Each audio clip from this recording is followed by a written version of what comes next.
અત્યારે કોઈ બી કહે તો સાંભળાય એવું નથી. છોકરાઓને એવું છે, મમ્મી પપ્પા કહે તોય ગમતું નથી ને.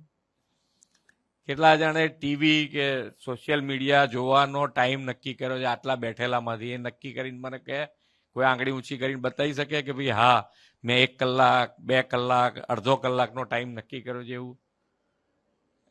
હે? નહીં. જેટલી ઈચ્છા થાય એટલું જોવાનું એમ ને. કોઈએ નક્કી નથી કર્યું. શું વાત છે? બોલ ભાઈ. હે? 3 થી 4 1 કલાક. Very good. એના તાળીઓથી વધાવવો પડે. કેમ તો કે ભાઈ અત્યારે 1 કલાક નક્કી કરવું એ બી અગત્યનું છે.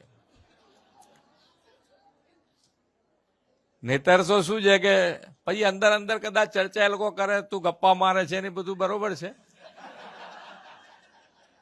એ એમનો પોતાનો બધાના આમાં શું છે, મિત્રો બધા એકબીજાને જાણતા હોય પણ છતાંય એના મગજમાં છે કે મારે આ નક્કી કરવું છે. એના માટે બી એને પ્રોત્સાહિત કરવો પડે કે ભાઈ આ કરવું જરૂરી છે.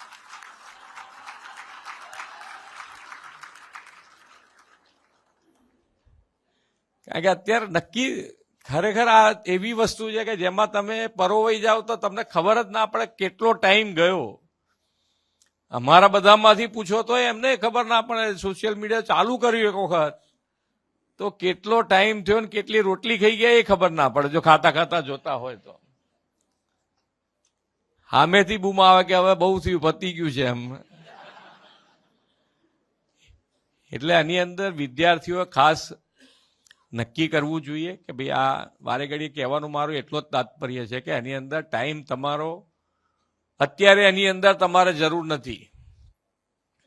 તમે મોટા થઈ જાઓ પછી થોડો ઘણો ટાઈમ વધારે ઓછો તમે કરો બરોબર છે, ભણી લીધા પછી. પણ ટાઈમ તમે નક્કી કરજો તો તમારા ભણતર માટે એ ખૂબ આવશ્યક રહેશે. અને તમારા જીવનમાં જે તમે આમાં શું ઘણી વખતે આપણી ઉપર છાપ છૂટી જાય એવું નથી કહેતા. પેલા પિક્ચર જોયું હોય તો તરત તમે ભણતી વખતે તમને પેલું દેખાય પિક્ચર યાદ આવે. એટલે ભણવામાં પછી તમને જે ધ્યાન તમે વાંચો છો એમાં ધ્યાન ના રહે.